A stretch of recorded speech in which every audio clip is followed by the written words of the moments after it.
So Napoleon.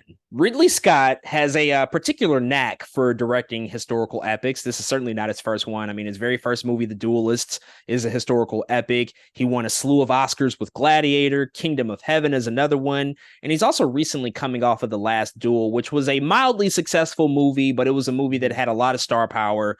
And it was right after that movie that he announced that he was going to be developing a Napoleon film, which is quite a tall task because Napoleon is this huge figure in human history. And I think that there have been numerous adaptations in film, but there's also been just probably hundreds and hundreds and hundreds of books written about this guy and just everything that he was responsible for with the Napoleonic Wars and the French Revolution. There's just so much to talk about in the life that he lived. And of course, Joaquin Phoenix also is an actor, an Academy Award winning actor. Once again, reteaming with Ridley Scott, that seemed to be a very, very promising prospect of what this film could ultimately be. And of course, it just came out over this past weekend on the Thanksgiving holiday. This is also a partnership between both Apple TV and then also Sony Pictures, who released it theatrically, but it's going to have a release on Apple TV, who primarily funded the film. So it will be available on streaming soon enough here. But we got a chance to check this movie out in theaters last week in big, bold IMAX. And so, with all of that out the way, man, I will pass it over to you. What did you think about Ridley Scott's new film, Napoleon? What's so interesting about the character of Napoleon is the things you hear about him in history. Like you hear that he was short, that he conquered this and he conquered that, and what kind of man Napoleon was. And so just when hearing about Napoleon in general, I was like, I'll watch it just because I don't know everything I feel like that I need to know about this guy. And I think that's what makes it interesting though about Napoleon too, is he almost feels like somebody in history who his his his history almost feels like it came from rumors at one point, right? Like everything we know about Napoleon just feels like a bunch of talk. Like it feels like, oh, did you know Napoleon was this? You're like, what? Where is that? And so I think it's an interesting premise coming into this movie, being like, okay, how does really Scott feel about Napoleon compared to history? But also, how are they going to make this character? Are they going to make him similar to how either history painted him, or to kind of that talk, that history talk that people say kind of, throughout the years? And so we got a personal look at Napoleon through this movie, and it's not only about Napoleon and a couple of his battles and the things that he did, but one of the more interesting parts of the movie for me was really about his relationship with his mistress in Josephine, and who does eventually become his wife, and what that means for Napoleon. I thought that was the better part of the movie for me. I think Vanessa Kirby absolutely was killing it. I think she stole the movie for me personally, though of course Joaquin Phoenix is over here killing it as Napoleon as well. I just really enjoyed what Vanessa Kirby brought to the table. It actually reminded me of, since we were just talking about Ridley Scott, remember how much I love Jodie Comer's performance in The Last Duel. Seeing Vanessa Kirby here, it kind of felt like that. It kind of felt like, yeah, there's a male protagonist who has whatever ego trip he has going on, but it's really kind of about like, what is this mistress, what is this woman that is embedded in the story going through? So I really found myself attaching to Vanessa Kirby a lot throughout the film. One thing really Scott is really good at is just like these like epic action scenes, right? Of course, we know he loves like historical kind of epics and things like that. But man, Napoleon, there's one specifically having to do in the winter with ice that I really liked of what was happening on screen. I thought it was very well crafted, though. Who knows? I mean, somebody knows, but it may not be 100% historically accurate. But I feel like the way he portrayed it on screen was really cool. Because another interesting about Napoleon, in watching the movie, that was really interesting to me, I could not tell if this dude was a good commander or not. Half the movie, I'm like, well, we see he has strategy and he'll like win a battle, but then they'll be like, yeah, also this amount of people died. You're like, damn, is he good? Like, what is he good at what he's doing or not? So I thought that was a really good through line throughout the film as well. That's like, man, I really don't know how to feel or how I'm supposed to feel about Napoleon. But I think that's also what really Scott is trying to say, is like, shoot, nobody really knows how to feel about this guy. That's the story. So I thought overall Napoleon's a pretty decent movie. It's not his best, not really Scott's best.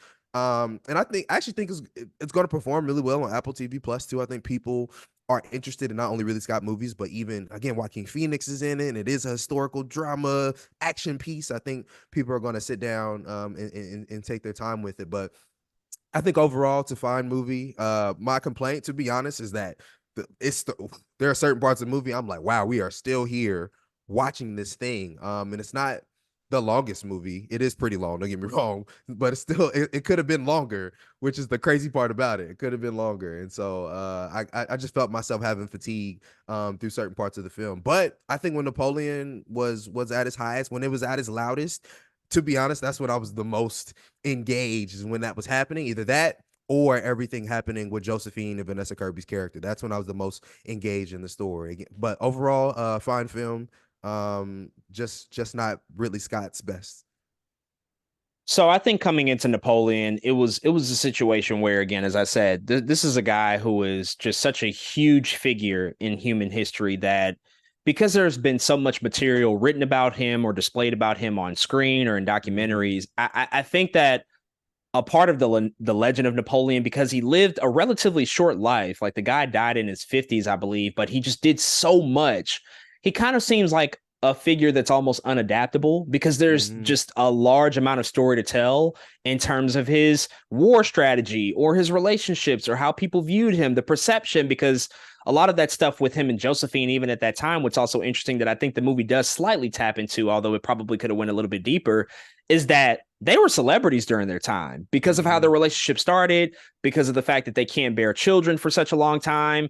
They were kind of like that time period's like it couple, and everybody wrote about them. There were rumors. They constantly appeared in the papers.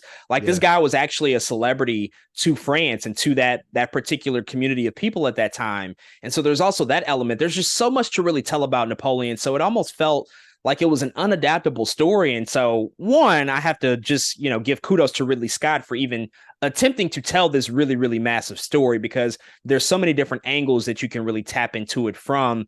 And I think him deciding to try to focus in on a couple of things was a good choice. And that Mm-hmm. was his relationship with Josephine, but then also just the scale and the enormity of the battles and the armies that he led into these battles. Those are really the two focal points of this movie. And I do think both of those elements really, really work. I think that Joaquin and Vanessa Kirby work pretty well together. They don't have the most electric chemistry ever, but you can tell that there is something there that they both are able to play off of. And you can see, I think, some of those rumors and hearsay that we've heard about Napoleon and just how he perceived himself, some of that insecurity, some of the gaslighting. You see some of that stuff seep through in the relationship with Josephine, absolutely. And you kind of see her sort of take command of her life and try to rebel against that to the best of her ability, knowing that he's not the most he's not the most comfortable guy in his own skin. She knows that there's something off there with him. And so Mm-hmm. we get some moments, I think, really, really well acted there from Vanessa Kirby. And then on the part of the battles and just the choreography and the staging, I mean, I don't know if there's five directors alive who can do what Ridley Scott does with these battle sequences. I mean, this is a throwback to old school action and battles that we just don't see done anymore at all. I think Yep. it's absolutely astonishing. Some of the staging of these sequences, the looks of them, the cinematography is gorgeous. The amount of extras that they have on set at any given time, it's pretty staggering. I know that they augmented a lot of it with CGI because you can't really have thousands of people out there in these open vast fields on any given day, but they do their best to really convey that this is a battle of thousands and thousands and thousands of people, and just the amount of extras that they had, it's really staggering. And again, we saw it on IMAX, and so you just see the full glory Mm-hmm. of what it's like to have one of the world's best filmmakers have all the resources at his disposal to tell just this grand epic from a historical perspective and just to showcase how adept he is at this type of filmmaking. It's really, really astonishing. And I think, again, he's one of the only few filmmakers that can pull this off because we just don't see this happen anymore. There's also this other film that came out in the 60s called War and Peace that I watched a few years ago. It's a 7 hour movie completely in a different language. It's in French essentially, but it's one of the biggest scale epics I think ever put on film. Just the amount of extras. A lot of the film was funded by the Soviet Union at the time to tell the story of the Napoleonic Wars and the French Revolution. But it reminded me a lot of that. Just that amount of just gravitas you can feel on screen when you just know a lot of this is really happening. And I think that that's one of the biggest takeaways that you can have from watching this movie, especially on the big screen. Now, ultimately, I do think one of the drawbacks and this is going to be interesting that I say this because I don't even know if I fully support it, but apparently there is a 4-hour cut of this movie that exists. Ridley Scott has talked about that, which is not strange and unusual. Ridley Scott movies are always super long, and by the time they get in theaters, there's always a condensed, cut down version. And by the time it gets to home video or Blu-ray or streaming or whatever the case may be, we tend to get that extended version. And I actually think that even though this movie is 2 hours and 37 minutes longer, I kind of want to see that 4-hour cut just because I think a lot of this movie jumps around so much. There's a lot of hopscotch between years. I mean, you see Josephine and Napoleon meet, and then in the very next scene, it's like 3 years later and they're married. And it's like, wow, we got here really quickly. Or we're skipping 5 years to the next battle, to the next invasion. Because a lot of the movie kind of feels like Napoleon's greatest hits, but there's not too much of a cohesive story and through line that connects all of these things, besides the fact that eventually, you know, his entire empire kind of comes crumbling down from around him because there were enough people in enough of the surrounding countries who just got tired of him. They were like, we don't want this guy in power anymore. We got to do something to combat him. But that 4-hour cut, I imagine, would go a lot deeper and a lot more in depth to all of those things that happened on the in between that are probably equally as important to those big moments that happened throughout the course of the movie, just because there was a lot of, I think that there was a lot of tonal whiplash at times. You know, you would be in a small living room between Josephine and Napoleon and see them just acting out of their ass, just acting completely crazy towards each other. And then in the very next scene, we're at the Battle of Austerlitz and we're watching this huge grand battle, you know, take place on a frozen lake. And it's like, yo, that's a lot to ask of your audience to transition in that way. And so I'm not necessarily excited to watch a 4-hour cut because this isn't the greatest movie ever, but I do want to see it because I do think it's probably a better film cohesively from a story perspective and from a narrative perspective. Now, that won't be for everybody. I mean, most people won't watch a 4-hour movie at all, but I do think that there's something to say about that. And that kind of goes back to my original point about just how huge of a life this guy lived and just how much we hear about him. It's kind of impossible to tell that entire story within 2 hours, 2.5 hours. Like, you need a huge canvas. You need a large swath of time to really get to all those very specific details and events. And so that was a drawback for me just from a viewing experience. And then the last thing, I love Joaquin. I think he's one of the world's best actors. He's doing something really, really interesting here and kind of bizarre with his performance. And some of it was a pleasant surprise in terms of I didn't expect as much comedy to be in this film as it was. It's funny. But also there's moments that are just all over the place. Again, tonally, where it's just like, yo, where did this come from? Like, there's a line in the movie where he says, "Destiny brought me to this lamb chop."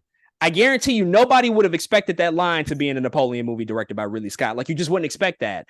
And I don't know if all of that comedy works. Some of it worked for me and I was laughing for sure. But it is a performance that I think it's going to be somewhat controversial and it's going to be kind of putting people on different sides. Very similar to another Ridley Scott movie. You're going to feel one way about Jared Leto and House of Gucci, and then the other side of people are going to feel in a completely different type of way because that performance it's damn near clownish. And this crazy. And this isn't that far from that. Like, Jared Leto goes for it, absolutely. Joaquin is kind of going for it at times in some of these scenes. And, you know, I was okay with it, but at times I'm like, I don't know if this really fits here. I don't know if this is the right place or time for this. And so one of those things that I think it's going to be an acquired taste depending on what you experience or what you expect from this movie. But beyond that, I think it's a very satisfying film for the most part, especially if you're a Ridley Scott fan, especially if you're a fan of historical epics, and especially if you're a fan of big budget, real practical action, because there's so much of that stuff in here. I would encourage people, even if you don't want to watch the entire movie, hell, watch it for the battles. When it comes on Apple TV Plus, just like fast forward to like the 3 or 4 big battles in the movie.